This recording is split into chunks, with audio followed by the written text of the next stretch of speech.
Hello guys. तो इस video में हम लोग आज टॉप 5 क्वेश्चन जो रीजनिंग के हैं, जो हर कंपटीशन में अक्सर पूछे जाते हैं, आसान ट्रिक के साथ कैसे सॉल्व करेंगे इसको देखते हैं। चलिए फिर स्टार्ट करते हैं। फर्स्ट क्वेश्चन देखते हैं। एक चींटी 3 मीटर चलती है और फिर 4 मीटर ऊंचा अगर रहता है तो हमेशा उसको लंबाई को 90 डिग्री यानी कि लंबाई को 90 डिग्री लंबवत में नापा जाता है। ठीक है।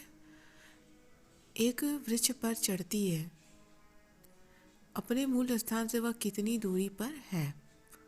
तो इसके लिए हमको, जब ऊंचाई हमेशा लंबवत हो गई यानी कि हमें अब समकोण त्रिभुज बन गया, और समकोण त्रिभुज बनने के बाद उस पर हमारा पाइथागोरस प्रमेय लागू हो जाता है। बस इस बात को अगर आप ध्यान में रखेंगे तो आप ये क्वेश्चन बहुत इजी वे में कर लेंगे। एक चींटी है जो कि 3 मीटर चलती है। चींटी है, ये चींटी हो गई, 3 मीटर चली, इसकी दूरी 3 मीटर है, और 4 मीटर ऊंचे। मैंने बताया ना, ऊंचाई हमेशा लंबवत होती है यानी कि 90 डिग्री पर। अब 90 डिग्री हो गया तो 4 मीटर ऊंची चली। अब वह अपने मूल स्थान से कितनी दूरी पर है?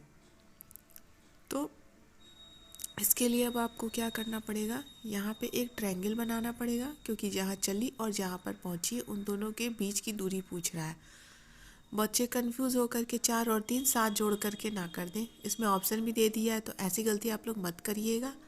तो इसको यहाँ से वहाँ तक मिलाया जाएगा, जो पहली दूरी थी जहाँ से चली है और जहाँ वो पहुँची है, दोनों को मिलाने के बाद एक ट्रायंगल बनता है। ट्रायंगल चूँकि 90 डिग्री है एक एंगल इसका, तो इसका ये समकोण त्रिभुज बनेगा। समकोण त्रिभुज बना तो पाइथागोरस प्रमेय के हिसाब से यह दूरी हमें, जो कि 90 डिग्री के सामने की जो भुजा है उसकी दूरी हमको पता करनी है, तो उसको कर्ण बोलते हैं 90 डिग्री के सामने वाला। और पाइथागोरस प्रमेय के अकॉर्डिंग कर्ण का जो स्क्वायर होता है वो बाकी दो भुजाओं के स्क्वायर के योग के बराबर होता है। यानी अगर हमें इस भुजा को निकालना है तो हमें 4 का स्क्वायर और 3 का स्क्वायर दोनों को जोड़ के उसका स्क्वायर रूट निकालना पड़ेगा। तो 4 का स्क्वायर हो गया 16, और 3 का स्क्वायर हो गया हमारा 9। 4 चौके 16 और 3 दिया 9। 16 और 9 को जोड़ेंगे, उसके बाद उसका स्क्वायर रूट निकालेंगे 25, और 25 का स्क्वायर रूट निकालेंगे तो 5 हो गया। तो इसका हमारा पहला वाला जो है ऑप्शन सही हो जाएगा। फर्स्ट ऑप्शन हमारा सही हो गया। अब दूसरा क्वेश्चन देखते हैं। नीचे दी गई श्रृंखला में प्रश्न चिन्ह के स्थान पर कौन सी संख्या आएगी? अब इसके लिए आप देखिए, जो संख्याएं दी हुई हैं 3, 5, 6, 12, 12, क्वेश्चन मार्क 24 और 26।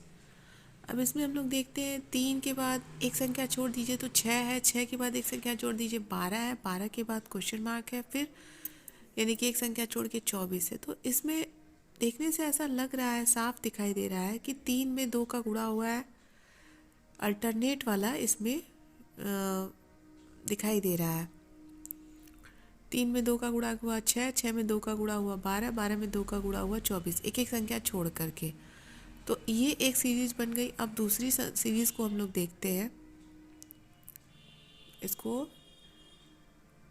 3 का देखिए, 3 का 6, 6 में 2 का गुणा किए 12, 12 में 2 का गुणा किए 24। अब अगर हम लोग दूसरी सीरीज देखते हैं, जैसे मान लीजिए 5 है, 5 के बाद 12 है, तो इसका मतलब ऑप्शन देखने से तो साफ लग रहा है कि दुगना करके फिर 2 जोड़ा है। तो ऐसा तो होगा नहीं, क्योंकि 12 में अगर 2 का गुणा करेंगे फिर 2 जोड़ेंगे, तो ऐसा कुछ ऑप्शन है नहीं। इसका मतलब है 5 और 12 में जोड़ घटाने का ही हिसाब है।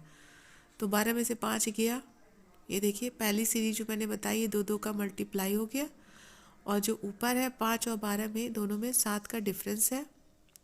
5 और 12 में 7 का डिफरेंस है। 12 में से 5 गया 7 हो जाएगा। फिर उसी तरह से 12 में 7 और जोड़ दीजिए तो 19 हो गया। अगर हम यहाँ 19 कर देते हैं, जो क्वेश्चन मार्क है वहाँ पर, तो वहाँ 19 हो गया, और 19 में फिर 7 जोड़ेंगे तो 26 आ जाएगा। यानी कि हमारा ए वाला जो ऑप्शन है वो सही होगा। इसमें दूसरे का ए 19 होगा इसका आंसर। ठीक है, अब हम लोग तीसरे क्वेश्चन की तरफ चलते हैं। ये देखिए तीसरा क्वेश्चन, नीचे दी गई प्रश्न का सही वेन आरेख बताएं। घोड़ा, बंदर, बाघ। अब इस तरह के क्वेश्चन में आपको ये चीज़ क्लियर होना चाहिए, कॉन्सेप्ट आपका क्लियर होना चाहिए। जैसे कि मान लीजिए घोड़ा, बंदर, बाघ, तीनों हैं तो जानवर ही, लेकिन तीनों अलग अलग जानवर हैं, तो इसलिए इसका ऑप्शन जो है अलग अलग सर्किल जो होगा वो होगा। अगर यहाँ पे ये रहता कि एक जानवर रहता, जानवर शब्द रहता, और एक जानवर का नाम रहता, और एक कोई इंसान का नाम रहता, तो वो हमारा सी हो जाता। जानवर के अंदर वो जानवर, जो जानवर रहता तो जानवर में ये जानवर हो गया, और एक इंसान अलग हो गया, यानी कि ऑप्शन सी हो जाता। और अगर दो जानवर को नाम रहता और एक जानवर शब्द रहता तो हमारा डी हो जाता, क्योंकि जानवर में ही वो दोनों भी हो गए। और अगर हमारा बड़े सर्किल में ही वो जानवर और उसके अंदर बड़ा जानवर फिर छोटा जानवर इस तरह से रहता, जो उसी में सब आ जाते, तो हमारा ए हो जाता। उसको वो खा जाता, उसको वो खा जाता, इस तरह का कुछ ऐसा रहता, तो हमारा ए हो जाता। तो इसलिए हमारा इसमें तीनों अलग अलग है, इसलिए हमारा जो है वो बी होगा, इसका ऑप्शन बी। तो इसका ऑप्शन बी की ओर चलते हैं। नीचे दी गई संख्या श्रृंखला में अगली संख्या क्या होगी। अब देखिए पहली संख्या साफ दिखाई दे रही है, कमेंट बॉक्स में आप लोग बताइएगा कि इसका ऑप्शन, इसका आंसर डी कैसे होगा। ऑप्शन हमारा डी हो जाएगा आंसर इसका। ठीक, पांचवा सवाल देखते हैं। यदि 30 जनवरी 2013 को गुरुवार रहा हो तो 2 मार्च 2013 को कौन सा दिन था। अब इसके लिए इस तरह का जब सवाल हो तो हम जनवरी देखते हैं, जनवरी दिया, जनवरी में 30 जनवरी यानी कि एक दिन जनवरी का बाकी है। फरवरी में हमारा 2013 यानी कि फरवरी में 28 दिन होगा। अगर 2014 रहता 4 से पूरी कट जाती है जो महीना फरवरी का, उसमें 29 दिन गिनते हैं, तो हमारा एक दिन जनवरी का, 28 दिन फरवरी का और 2 दिन मार्च का, इन तीनों को जोड़ लिया जाता है। जोड़ने के बाद उसमें 7 से डिवाइड करेंगे। 7 से डिवाइड करने के बाद हमारा 7 चौके 28 यानी कि 3 शेषफल बचता है। जो शेषफल बचता है उसमें हम लोग गुरुवार के बाद वो तीसरे दिन को हम लोग जोड़ देते हैं, यानी कि गुरुवार हो गया, शुक्रवार हो गया, शनिवार हो गया, तो इसका आंसर जो होगा वो रविवार होगा। ठीक है, तो आशा करती हूँ कि आपको मेरा ये वीडियो पसंद आया। अगर मेरा वीडियो पसंद आया तो प्लीज़ मेरे चैनल को सब्सक्राइब कीजिए, और मैं आप लोगों के एग्ज़ाम में जो भी क्वेश्चन आए हुए हैं उनको ले करके वीडियो बनाती रहूँगी।